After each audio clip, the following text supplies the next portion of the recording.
It's Tuesday, which means it's time to make a guide to who to pick up for waivers in fantasy football. This is stating the obvious, but Trey Benson is the guy this week. If you're like me and have been saving your number one waiver priority for a couple weeks waiting for the big breakout pickup, this is it. If your team is off to a slow start and needs a running back badly, I'm okay with blowing basically your whole entire free agent acquisition budget on Trey Benson. There's also some strategy to bidding in all these situations. Know your league, not just your own roster, but other people's rosters. Look at who might also be desperate for a running back, and then look at previous week's waiver pickups to see who has been aggressive with free agent bidding. I know there's a wide variety of leagues that you all are in. Some are in leagues where it's pretty casual. Maybe there's just 2 or 3 managers really checking the waivers each week, whereas others are in leagues that are just full of sickos, full of total sweats who are going at it for waivers. Just be aware of that. Also, temper expectations just slightly for Trey Benson. Yes, he is looking like an RB2 right now, but keep in mind Arizona has a bottom 5 graded offensive line for run blocking this year so far. Oddly, the Cardinals are a top 5 pass protection offensive line this year so far, so it will probably even out somewhere. This is just a mid-tier offense overall. I've emphasized this before, but I'll say it again. Team context matters more than individual players' skill when you're trying to evaluate fantasy football. This is a philosophy that's helped me win 36% of the leagues I've been in for the last 20 plus years. View my thoughts on just about every player on my site, fansports.com. Fantasy manager fundamentals are also a key thing I like to cover with you guys. It's a big part of winning.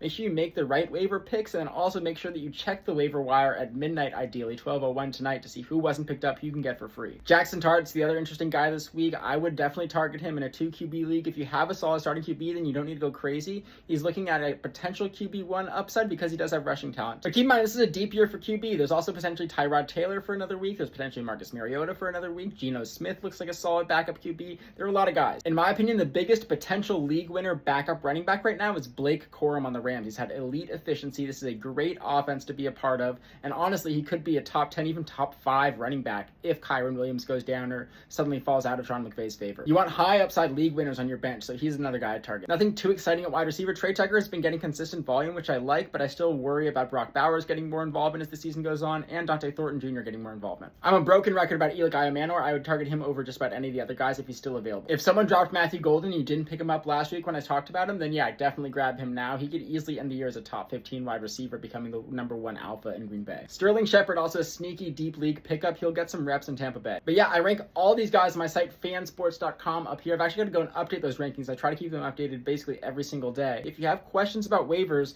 yeah, comment them here, but I probably won't have time on TikTok. I'm getting hundreds of comments a day. It's a little overwhelming, especially when I got a kid and a pregnant wife and all this stuff going on. But on YouTube, where I have way fewer followers for some reason, I will respond to every comment there. Appreciate you all. Stay learning. Peace.